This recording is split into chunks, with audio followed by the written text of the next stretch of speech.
آج وہ رف سے ہولی میں اپنی شناخت چھپائے کسی کیس کی تفتیش کے سلسلے میں دوپہر سے گھر سے نکلا ہوا تھا۔ سیاہ جینس پر سرخ شرٹ پہنے، اپنے مضبوط پیروں کو سیاہ جوگرز میں مقید کیے، سنہری بالوں کو پی کیپ میں چھپائے، چہرے پر بلیک ماسک پہنے وہ اپنی شناخت چھپانے میں کامیاب تھا۔ اپنی گاڑی بھی وہ گھر چھوڑ آیا تھا، یہی وجہ تھی کہ وہ پبلک ٹرانسپورٹ استعمال کر رہا تھا۔ اس کی آئی ڈی ہیک کرو رافع، شاید وہ فائل آج شام کو وہ اسی ای میل کے ذریعے بھیجے۔ ہمیں ہر طرح سے اس کی سرگرمیوں پر نظر رکھنی ہوگی، پھر ہی اس کی گردن ہمارے ہاتھ لگے گی۔ اس نے صوفے پر اپنی کافی کا مگ اٹھاتے ہوئے ہدایت کن انداز میں کہا۔ شفاف چہرہ اس وقت ماس سے آزاد تھا، پی کیپ صوفے پر اس کے پاس الٹی پڑی تھی، سنہری بال بے ترتیبی سے پیشانی پر بکھرے ہوئے تھے، ہلکی بڑی شیپ اس کی وجاہت میں اضافے کا باعث تھی۔ لیپ ٹاپ پر کام کرتے رافع نے اس کی بات سے سر ہلایا تھا، اس کی انگلیاں تیزی سے لیپ ٹاپ پر حرکت کر رہی تھی، ٹیبل پر کافی فائلز کھلی پڑی تھی، وہ دونوں کسی کیس پر کام کر رہے تھے۔ اس وقت رافع کے فلیٹ پر موجود تھا۔ اٹس ڈن سر۔ کچھ دیر بعد رافع نے پرسرار مسکراہٹ کے ساتھ ساحر کو دیکھتے ہوئے کہا۔ ایک تو رافع اس کا دیا ہوا کوئی ٹاسک پورا کرنے کے بعد کافی دیر تک پرجوش رہتا تھا۔ گڈ، ساحر مختصر سا جواب دیتا ہوا اپنے موبائل پر ڈی آئی جی صاحب کی بھیجی ای میل پڑھنے لگا۔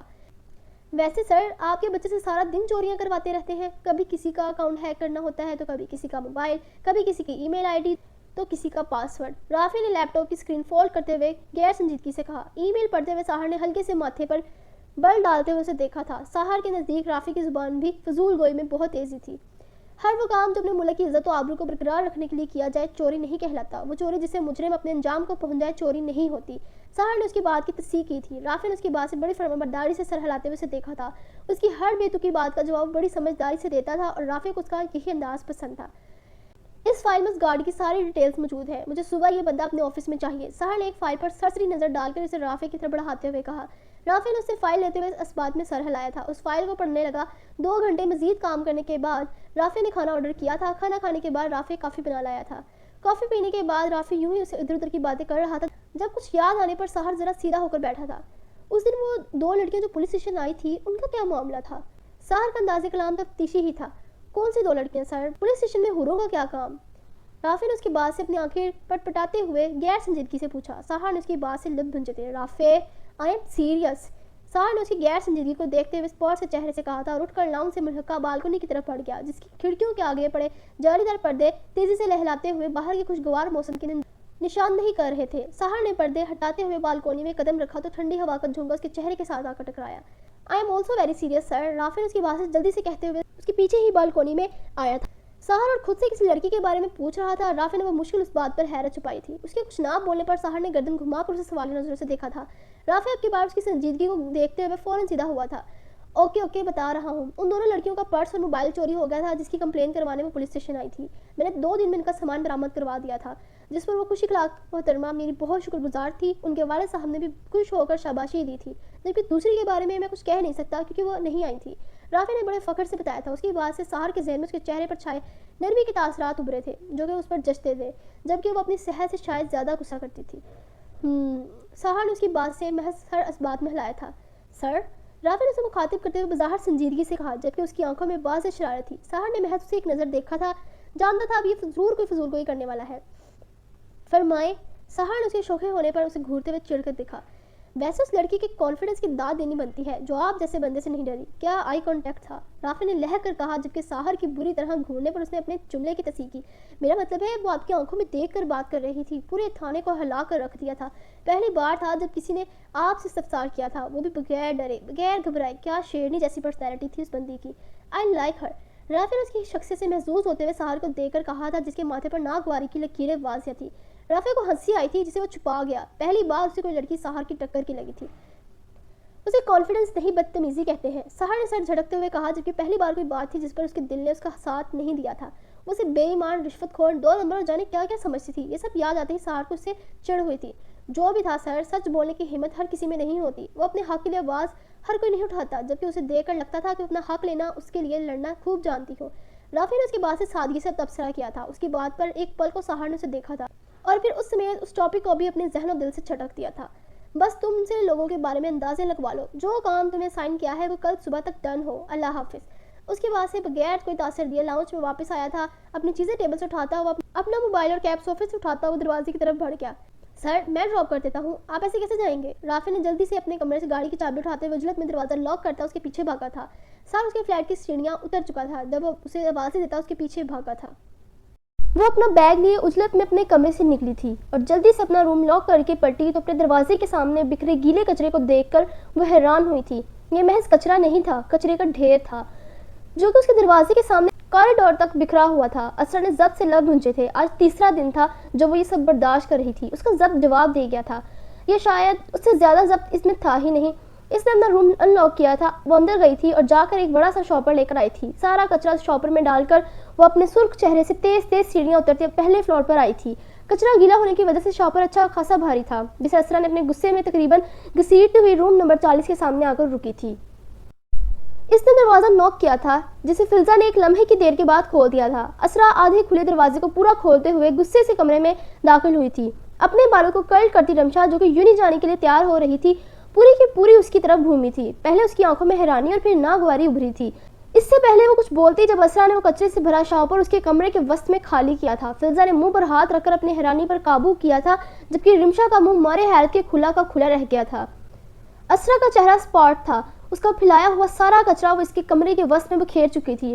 رمشا کی برانڈڈ سینڈل بھی اسی کچرے کی زد میں آ چکی تھی۔ فلزا نے اس کی سینڈل نکال کر رکھی تھی پہننے کے لیے، جس کے اوپر اسرا کچرا پھینک چکی تھی۔ Are you mad? یہ کیا حرکت کی ہے تم نے؟ دماغ خراب ہے تمہارا؟ تمہاری ہمت کیسے ہوئی میرے کمرے میں آ کر یہ سب کرنے کی؟ رمشا اپنی بات کہتی غصے سے اس کی طرف بڑھی تھی۔ وہ غم و غصے سے تقریباً چلائی ہی تھی، بس نہیں چل رہا تھا کہ اسرا کا حشر بگاڑ دے جو اپنی حرکت پر مطمئن کھڑی سے دیکھ رہی تھی۔ آواز آہستہ رکھو اپنی رمشا بخاری، تم سے زیادہ اونچی آواز میں بات کر سکتی ہوں۔ اسرا نے اس کے چلانے پر ناگواری سے ٹوکا تھا۔ دروازہ کھلا ہونے سے رمشا کی آواز باہر گئی تھی۔ کوریڈور سے گزرتی لڑکیاں اس طرف متوجہ ہوئی تھی۔ تمہاری ہمت کیسے ہوئی میرے کمرے میں آنے کی؟ یہ جو حرکت تم نے کی ہے نا اسرا عالم، اس کا خمیازہ تمہیں بھگتنا پڑے گا۔ رمشا نے اپنی انگلی اس کے چہرے کے سامنے لہراتے ہوئے ازبر کرانے والے لہجے میں کہا۔ اس کے لہجے کی کاٹ سے اس کے اندر کی نفرت کا اظہار بخوبی ہو رہا تھا۔ تمہیں جو کرنا ہے تم کرو، میں کوئی چھوٹی بچی نہیں ہوں جو تمہاری دھمکیوں سے ڈر جاؤں۔ اینٹ کا جواب پتھر سے دینا خوب جانتی ہوں۔ آج کے بعد اگر یہ کچرا مجھے اپنے روم کے باہر نظر آیا تو میں قسم کھا کر کہتی ہوں کہ آج تو اسے یہاں پھینکا ہے، اگلی دفعہ اسے تمہارے سر پر ڈال کر جاؤں گی۔ اندیشی شہادت اٹھا کر اسے باور کروانے والے انداز میں کہتی وہ اس کے کمرے سے باہر نکل گئی۔ بادامی آنکھوں میں حد درجہ بغاوت تھی، اس کا سارا موڈ خراب ہو چکا تھا۔ وہ بغیر کسی کو دیکھے لمبے لمبے ڈگ بھرتی اپنے کمرے کی طرف بڑھ گئی تھی۔ کوریڈور میں کھڑی لڑکیوں نے اسرا کے جانے کے بعد رمشا کے کمرے کو دیکھتے ہوئے سر جھٹکا تھا۔ وہ سب اسرا کو پہلے سے جانتی تھی، اس کی نیچر سے اچھے سے واقف تھی اور اس رمشا کی حرکتوں سے بھی وہ چند ہی دنوں میں واقف ہو گئی تھی، جس نے آتے ہی ہاسٹل میں روز بروز تماشا لگایا ہوتا تھا۔ رمشا اس کی اتنی ضرورت پر تلملاتی ہوئی سپرنٹینڈنٹ کے کمرے کی طرف بڑھی تھی، اسرا کی شکایت لگانے۔ فلزا بھی اس کے ساتھ تھی۔ اب یقیناً وہ اسے سپرنٹینڈنٹ سے ڈانٹ پڑوانے اور نیا تماشا لگانے کے موڈ میں تھی۔ رمشا کو اس ہاسٹل میں شفٹ ہوئے ایک ہفتہ گزر چکا تھا۔ وہ ایک ہائی کلاس فیملی سے تعلق رکھتی تھی۔ اس کے باپ اور بھائی کے بے جا لاڈ پیار نے اسے خوب بگاڑ رکھا تھا۔ رمشا کے بھائی سیاسی پارٹیوں سے منسلک تھے، جسے پیسے کا غم ان کے خاندان میں کچھ زیادہ ہی تھا۔ وہ صرف اسرا کو تنگ کرنے کے لیے، اسے زچ کرنے کے لیے اپنا گھر چھوڑ کر یہاں ہاسٹل میں شفٹ ہوئی تھی۔ اس کے کمرے میں موجود آسائشیں باقی لڑکیوں کے کمرے سے مختلف تھی۔ اس کی ضد کو دیکھتے ہوئے اس کے گھر والے اسے روک نہیں سکے تھے اور وہ یہاں آئے دن اسرا کو تنگ کرنے اور چڑھانے کا کوئی موقع حاصل جانے نہیں دیتی تھی۔ اللہ جانے ان کی اس قدر نفرت کا انجام کیا ہونا تھا۔ وہ سب ڈائننگ ٹیبل پر بیٹھے ناشتہ کرنے میں مصروف تھے جب زمل روتے ہوئے حنان کو گود میں اٹھائے کمرے سے باہر آئی۔ زمل کے چہرے پر پریشانی تھی۔ حنان کی اتنی صبح اٹھنے پر اور اس کے رونے پر یونیفارم میں ملبوس ساحر اور آفس جانے کے لیے تیار بیٹھے ہاشم نے اسے ایک ساتھ دیکھا تھا۔ رمیسا بیگم بھی حنان کے رونے کی آواز سن کر اس کی طرف متوجہ ہوئی تھی۔ مما پکڑے اسے، پتہ نہیں کیوں تنگ کر رہا ہے، میں اس کے لیے ناشتہ بنا کر لاتی ہوں۔ زمل نے منہ بسوڑتے ہوئے حنان کو رمیسا بیگم کی گود میں بٹھاتے ہوئے کہا، جبکہ حنان کی آنکھوں میں آنسو واضح چمک رہے تھے۔ کیا ہوا نانو کی جان کو؟ کیوں رو رہا ہے میرا شیر بیٹا؟ رمیسا بیگم نے پیار سے حنان کو اپنے سینے کے ساتھ لگاتے ہوئے کہا۔ ہاشر بھی حنان کی طرف متوجہ ہوا تھا، جبکہ ساحر زمل کو دیکھ رہا تھا جو کہ اچھا خاصا جھنجھلائی ہوئی لگ رہی تھی۔ یہ رات سے ہی ایسے تنگ کر رہا ہے، ایک منٹ نہیں سویا اور نہ مجھے سونے دیا۔ زمل نے ڈائننگ ٹیبل سے کیلا اٹھا کر اس کا چھلکا اتار کر حنان کو دینا چاہا، جس پر وہ نفی میں سر ہلاتا ہوا دوبارہ رمیسا بیگم کے شانے میں منہ چھپا گیا۔ زمل کو دیکھ کر لگتا تھا کہ وہ رو دے گی۔ وہ بہت الجھی ہوئی اور پریشان دکھائی دیتی تھی۔ کل والے کپڑوں میں ملبوس وہ چہرے سے شدید جھنجھلائی ہوئی معلوم ہوتی تھی۔ تمہیں کل کہا بھی تھا کہ اسے نہ نہانے دو بارش میں، پورا 1 گھنٹہ بھیگا ہے اس لیے سست ہوا ہے، دیکھو اس کا سر بھاری ہوا لگ رہا ہے مجھے۔ رمیسا بیگم نے پیار سے حنان کی پیشانی کو چھوتے ہوئے کہا، جو کہ ہلکی ہلکی تپ رہی تھی۔ حنان کی آنکھیں بھی بوجھل ہوئی تھی۔ مما یہ کون سا میری بات مانتا ہے، سب نے مل کر بس مجھے تنگ کرنا ہوتا ہے۔ اس کو یوں سست ہوا دیکھ کر زمل کے لہجے میں بے بسی تھی۔ ہاشر حنان کو بلا رہا تھا مگر وہ کوئی رسپانس نہیں کر رہا تھا۔ یہاں آؤ میرے پاس، ادھر آ کر بیٹھو۔ بالکل ٹھیک ہے وہ، اتنی سی بات پر اتنا کیوں پریشان ہو رہی ہو؟ ساحر نے اسے اپنے پاس بلاتے ہوئے کہا۔ زمل خاموشی سے جا کر اس کے پاس بیٹھ گئی۔ یہ دیکھو اسے میرا ناشتہ کرواتا ہوں، تم سے نہیں کرے گا۔ ہاشر نے حنان کو پچکارتے ہوئے رمیسا بیگم کی گود سے لے کر اپنی گود میں بٹھایا اور ملازمہ کا لایا ہوا ہاف فرائی ایگ اپنے سامنے کیا۔ حنان کو ہاف فرائی ایگ پسند تھا۔ حاشر اسے باتوں میں لگا کر بڑے سکون سے کھلانے لگا اور وہ بھی بغیر چون چرا کیے حاشر کے ہاتھوں سے ناشتہ کر رہا تھا۔ رمیسہ بیگم بھی حنان کو باتوں میں لگا رہی تھی۔ سحر کے ساتھ بیٹھی زمل کے چہرے کے تاثرات ہنوز جھنجھلائے ہوئے تھے۔ سحر نے گلاس میں اورنج جوس ڈال کر اسے دیا اور اسے پینے کا اشارہ کیا۔ سحر کو چہرے سے بہت کمزور لگی۔ نہیں سحر، بالکل موڈ نہیں ہے، زمل نے جوس کو دیکھتے ہوئے بیزاری سے کہا۔ فوراً پیو اسے، تمہارے موڈ کا کس نے پوچھا ہے؟ وہی باروب انداز۔ کچھ دیر کے توقف کے بعد زمل نے خاموشی سے جوس کا گلاس تھام کر لبوں سے لگایا۔ اس کے جوس ختم کرنے پر وہ اس کی طرف متوجہ ہوا تھا۔ کیا بات ہے، حنان سے زیادہ تم بیمار لگ رہی ہو؟ سحر نے اسے بغور دیکھتے ہوئے پوچھا۔ نہیں، میں ٹھیک ہوں۔ زمل نے بات کو ٹالنا چاہا۔ عاطف کب آ رہا ہے واپس؟ سحر نے گویا اب اس کی دکھتی رگ پر ہاتھ رکھا تھا۔ رمیسہ بیگم اور حاشر نے بھی عاطف کے نام پر ایک بار چہرہ اٹھا کر زمل کو دیکھا تھا۔ اس فرائیڈے آ رہے ہیں، زمل نے بے مقصد اداسی سے ٹیبل کو دیکھتے ہوئے کہا۔ جس دن سے اس نے اسے کال پر جھڑکا تھا، زمل کا دن اس دن سے ہی اداس تھا۔ اس نے اسے فون تو دوبارہ نہیں کیا تھا، جبکہ دل اس کی بے رخی پر ہر وقت اس کا لہجہ یاد کر کے ایک نیا غم بناتا تھا۔ اس نے خود بھی اسے کال نہیں کی تھی، بس ایک میسج کر کے اطلاع دے دی تھی کہ فرائیڈے کی شام وہ اپنے بھائی کے ساتھ گھر واپس آ جائے، جس پر زمل نے بغیر کچھ پوچھے احتجاج کیے اوکے کہہ دیا تھا۔ عاطف کو کہنا کہ وہ خود تمہیں لینے آئے، خود سے جانے کی ضرورت نہیں۔ کافی وقت گزر گیا ہے، اس سے کوئی بات نہیں ہوئی۔ سحر نے اپنا چائے کا کپ ٹیبل پر رکھتے ہوئے سنجیدگی سے کہا۔ زمل کا چہرہ پل میں فک ہوا تھا۔ اس کی کیا ضرورت ہے سحر؟ وہ تھکے ہوئے ہوں گے، میں خود ہی چلی جاؤں گی حاشر کے ساتھ۔ زمل نے اپنے خشک لبوں پر زبان پھیرتے ہوئے کہا۔ ان دونوں کا آمنا سامنا مطلب عاطف سے سحر کی باز پرس تھی، جس کے بعد اسے کئی دن تک تانے دیتا تھا۔ یہی وجہ تھی کہ زمل ڈرتی تھی ان کے ایک دوسرے کے آمنے سامنے آنے پر۔ حاشر تو اس کے کسی طنز کو اگنور کر بھی دیتا تھا، جبکہ سحر ہرگز نہیں بخشتا تھا۔ ہرگز نہیں، وہ تمہیں لینے آئے گا تو تم جاؤ گی۔ اگر وہ سفر سے واپس آنے پر اتنا ہی تھک جاتا ہے تو اسے ہفتے کی شام بلا لو ڈنر پر، مگر وہ تمہیں لینے خود آئے۔ سحر کا انداز حتمی تھا۔ زمل خاموش ہو گئی۔ ہاں بیٹا، سحر بالکل ٹھیک کہہ رہا ہے۔ اچھا ہے نا، تم اسے ڈنر پر بلا لو، سب مل کر کھانا کھا لیں گے، باتیں کر لیں گے۔ مل جل کر ایک ساتھ بیٹھنے سے، کھانے پینے سے دلوں میں موجود رنجشیں دور ہوتی ہیں، اور پھر واپسی پر تم اس کے ساتھ گھر چلی جانا۔ رمیسہ بیگم نے اسے پیار سے سمجھاتے ہوئے کہا۔ زمل عاطف کا مزاج خوب سمجھتی تھی، وہ ان کی بات پر سرس بات میں ہلا کر رہ گئی۔ اب باقی کا ناشتہ ہانی میرے ساتھ کرے گا، سحر نے حنان کو اپنے پاس بلاتے ہوئے پیار سے کہا۔ حاشر اسے انڈر بریڈ کا ایک پیس کھلا چکا تھا، جبکہ وہ دودھ کا گلاس پینے سے ہنوز انکاری تھا۔ سحر کے بلانے پر وہ حاشر کی گود سے اترتا، چھوٹے چھوٹے قدم اٹھاتا سحر کے پاس آیا تھا۔ سحر نے جھک کر اسے اپنے پاس بٹھایا۔ حنان کا موڈ کچھ سیٹ ہوا تھا۔ رمیسہ بیگم اور حاشر کے چہرے پر مسکراہٹ تھی، بس ایک زمل ہی خاموش اور اداس تھی۔ دیکھتے ہیں کون فرسٹ آتا ہے، سحر یا ہانی؟ سٹارٹ کریں؟ سحر نے دودھ کا گلاس حنان کے سامنے رکھتے ہوئے کہا۔ وہ ناشتے میں دودھ پیتا تھا مگر فیڈر میں۔ سحر نے اپنا آدھا بچہ چائے کا کپ جس میں سے ہنوز بھاپ اڑ رہی تھی اسے دکھاتے ہوئے کہا۔ سحر کی بات سن کر حنان نے جلدی سے گلاس کو مضبوطی سے تھاما تھا۔ چہرے پر جیتنے کی چمک در آئی تھی، جبکہ اس کی آنکھیں کافی بوجھل لگ رہی تھی۔ سحر کے سٹارٹ کہنے پر ہی وہ گلاس اٹھا کر منہ پر لگانے لگا، جب سحر نے اس کا ہاتھ نرمی سے پکڑتے ہوئے اسے روکا تھا۔ ہانی، بسم اللہ تو پڑھ لو، سحر نے گویا اسے یاد کروایا تھا۔ سحر کے کہنے کی دیر تھی، اس نے زیر لب پوری بسم اللہ پڑھی تھی اور گلاس لبوں سے لگاتے ہوئے دودھ پینے لگا، جبکہ سحر اسے دکھانے کو جلدی سے اپنا چائے کا کپ لبوں سے لگا کر پینے لگا۔